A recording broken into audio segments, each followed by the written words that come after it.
السلام علیکم، ستړي مسئ، جوړ په خیر. نن یکشنبه د 1403 هجري شمسي کال د 2021 نیټه چې د 2025 کال د فبروري له نیمې نیټې سره سمون خوري.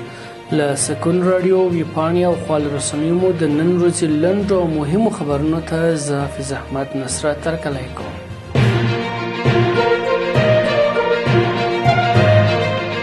فراه کې ټرافیکي پیښه 2 تنه مړه شوي او 6 نور ټپیان دي. په فراه ولایت کې د یوې ټرافیکي پیښې له کبله 2 تنه مړه شوي دي.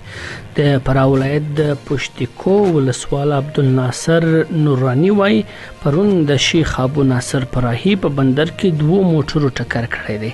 د هغه په خبره په دې پیښه کې 6 نور کسان هم ټپیان شوي دي.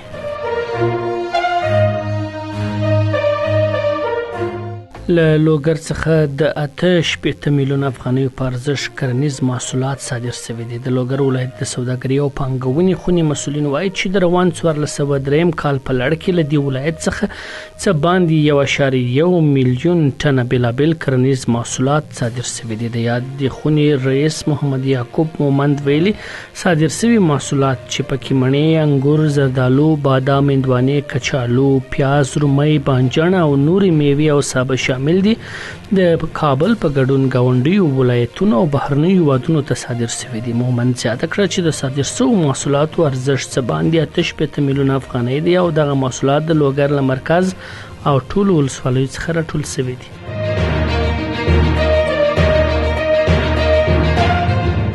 د دایکنډي کې خلکو په شخصي لګښت یوې ښوونځي ته ودانۍ جوړه کړل. د دایکنډي ولایت د پوهنې ریاست مسؤلین وایي چې د اشترلي ولسوالۍ په جنګان کلي کې د خلکو په مالي ملاتړ یوه ښوونځي ته ودانۍ جوړه شوې ده.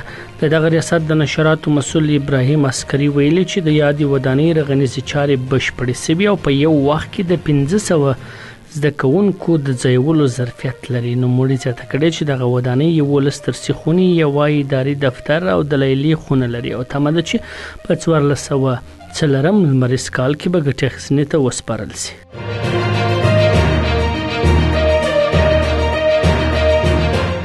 څلور نعتویونکو د موسیقي په صف کې د نعت ویلو په تور نیول شوي دي. د امر بالمعروف او نهي عن المنکر وزارت په یوه خبرپاڼه کې ویلي چې 4 نعتویونکي د موسیقي په صف د نعت ویلو له امله نیولې دي. د خبرپاڼې له مخې دغه کسان په تخار او فاریاب ولایتونو کې نیول شوي دي او تر دې وړاندې له دغې چارې د لاس اخیستلو خبرداری ورکړل شوی و.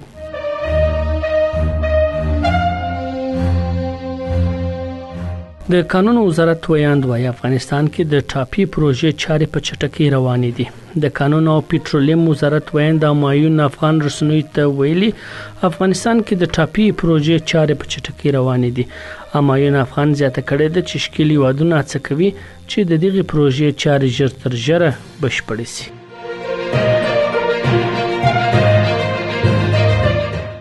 دا د نن ورځې لنډ او مهم خبرونه چې له سکون راډیو مو واورېدل. تر بیا د الله په امان.